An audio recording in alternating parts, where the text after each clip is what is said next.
Morning my dear students, जैसा कि हम सभी जानते हैं 5th और 8th क्लास की परीक्षाएं चालू हो गई हैं और इस पर थोड़ा सा ध्यान रखते हुए कुछ एक्सरसाइज मेरे पास आई हुई हैं व्हाट्सएप ग्रुप पर कि मैम 11.1 एक्सरसाइज भी क्लियर किया जाना चाहिए। तो 11.1 एक्सरसाइज मैं क्लियर कर रही हूँ और 11.2 एक्सरसाइज हम क्लास में डिस्कस कर चुके हैं। 11 पॉइंट जो हमारी 1 है ये हमारी डायरेक्ट प्रोपोर्शन से बिलोंग करती है और 11.2 है वो हमारी इन्वर्स प्रोपोर्शन से आती है। तो मैं ये चर्चा कर चुकी हूँ कि हमारा इन्वर्स प्रोपोर्शन क्या होता है। इन्वर्स का मतलब होता है कि एक संख्या यदि बढ़ रही है तो दूसरी संख्या भी हमारी घट जाएगी। ठीक है, जैसे माने चलिए हमने कहा आपसे कि जैसे कि कोई दो व्यक्ति हैं किसी कार्य को 4 दिन में कर रहे हैं तो 4 व्यक्ति उस कार्य को कितने समय में करेंगे। भाई यहाँ पे संख्या बढ़ी हुई है व्यक्तियों की तो काम भी कम समय में हो जाएगा।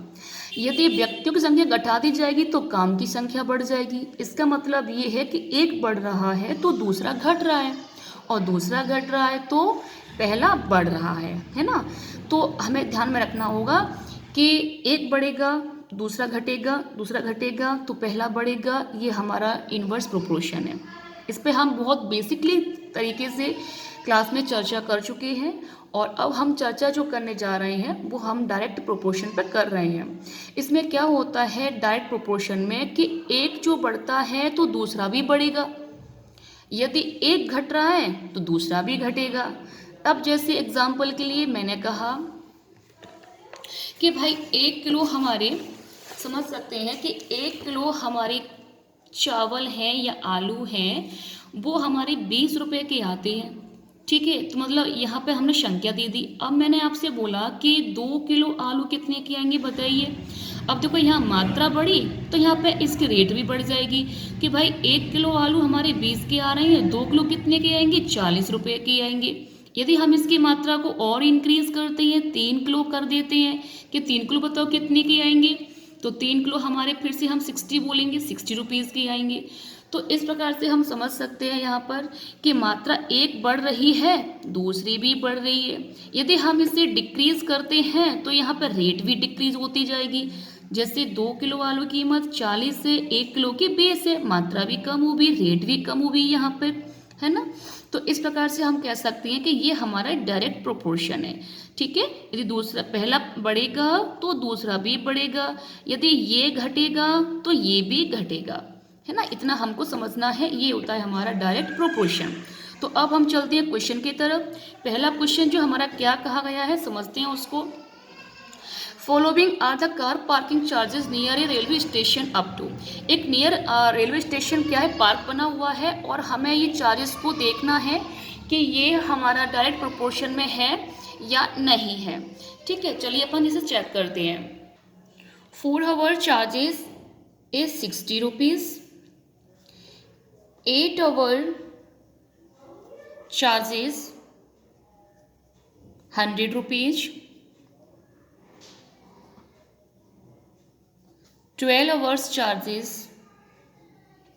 140 rupees and 24 hours charge is 180.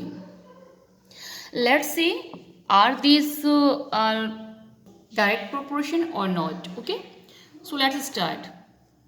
This one 4 upon 60, this one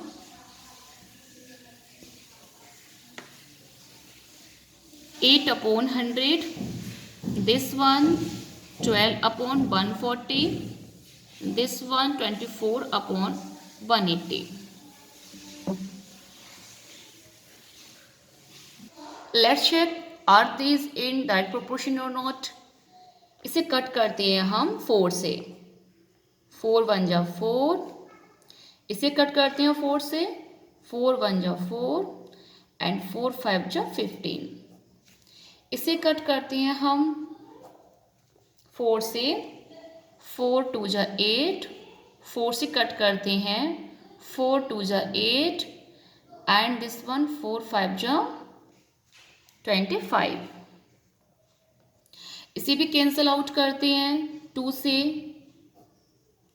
4 से करते हैं 4 3 जा 12, दिस वन 4 3 जा 12 and this one 4 5 जा 20। इसे कट करते हैं हम 4 से, 4 6 जा 24, 4 से कैंसिल आउट करते हैं इसको भी, 4 4 जा 16 एंड 4 5 जा 15, 4 5 जा 20। ओके, क्या ये सभी डायरेक्ट प्रोपोर्शन में है? नहीं, ये कोई भी डायरेक्ट प्रोपोर्शन में नहीं है। सो हम यहाँ पर लिखेंगे नो दिस पार्किंग